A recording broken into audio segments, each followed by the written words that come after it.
About to go down, guys.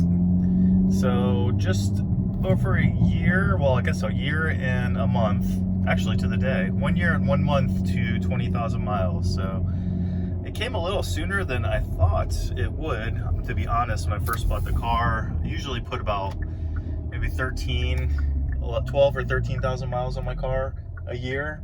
So this one getting to 20 at just over a year is pretty crazy.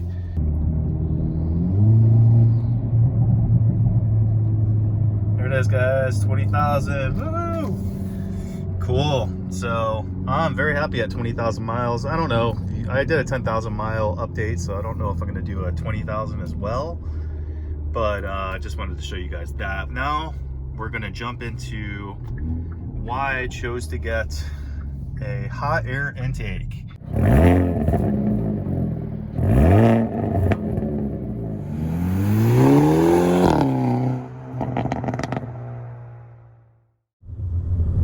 So if we're gonna take you guys around a little bit, I haven't actually gone full wide open throttle with the Forge intake and inlet yet. So I'll tell you, on the website, Forge claims that the intake alone is supposed to give you 20 horsepower, which is crazy. So, and then they say 10 horsepower from the inlet.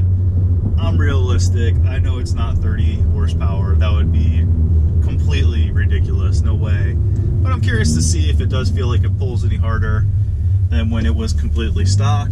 So once we get up here, there's a nice little straightaway where I can give it the beans. We'll see what happens.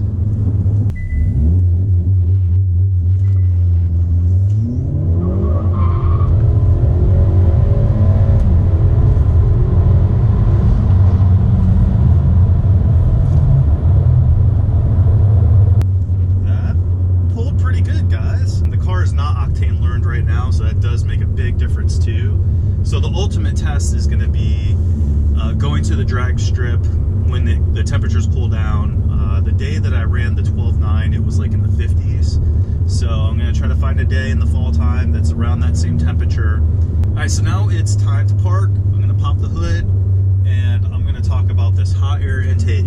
So I obviously just turned the car off. The auxiliary fan is still running to cool down the turbo. Like I said, it's a really hot day. Well, actually, I want to see you touch this. All right. So, not very hot and definitely not hot. So, there we go. All right, so now I'm going to go over why I went with the hot air intake, or that's what critics like to call it, like I said. And yes, it doesn't have a heat shield and it doesn't have a closed-in box. First off, I'll say that, you know, the best thing to do is go to the Forge website and you can read what they've talked about as far as their testing. They tuned it for, you know, horsepower, obviously. You can see here, this is 4-inch piping here, 102 millimeter. When they tested it, they had the hood closed and had fans in front of it on the dyno, simulating as if you're driving this car at 70 kilometers an hour, because this is made in England. So whatever that equates to, I think it's probably like 55, 60 miles per hour. When they did thermal shots and tested the air intake, it was basically zero difference from having a heat shield or a box. That for them said, you know, we don't need to do that. It has this supposed to be like a ceramic powder coating, and I can tell you it's black, but really, like, I can keep my hand on this and not get burnt. I mean, it's hot, but it's not like ridiculously hot. And then the foam filter also, I mean, putting my hand on it, you don't feel any heat whatsoever, which is awesome. I know with like paper filters or oiled filters, I've touched those things before and you could definitely feel how hot they get. So this foam filter is supposed to flow like 150% better than a regular filter or oiled. And it has basically these different layers of foam and density. And so the whole idea is that it can spread out the dirt much better than an oiled cotton filter or a paper filter. I think there's some innovation behind this, and that's why I really like it. Plus, I think, like I mentioned in the video before, it looks the best to me. This filter is just unbelievably huge and looks so cool. And this is exactly how I wanted my engine compartment to look. Pros and cons. So obviously the sound is amazing. Another pro, even though I don't know how accurate the testing is, but it feels really good.